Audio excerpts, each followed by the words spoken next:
Dalam kamera pemantau terlihat sejumlah pemuda melakukan perundungan terhadap bocah 8 tahun ini di sebuah rumah ibadah di Jalan Andi Mangerangi, Makassar. Dari hasil rekaman kamera pemantau, polisi kemudian mengembangkan kasus ini. Polisi kemudian menangkap para pelaku yang berada di Kabupaten Goa dan Kabupaten Takalar dan diserahkan ke Polsek Tamalate, Makassar untuk diperiksa.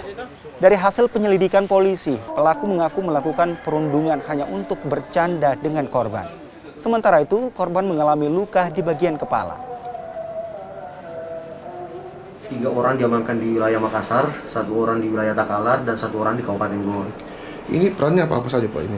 Jadi dari hasil interogasi dan dari hasil analisa CCTV dari TKP waktu kami turun ke lapangan, 1 orang ini yang melakukan penganiayaan dengan cara mengangkat si anak ini kemudian membantingnya sehingga mengakibatkan luka di bagian kepala.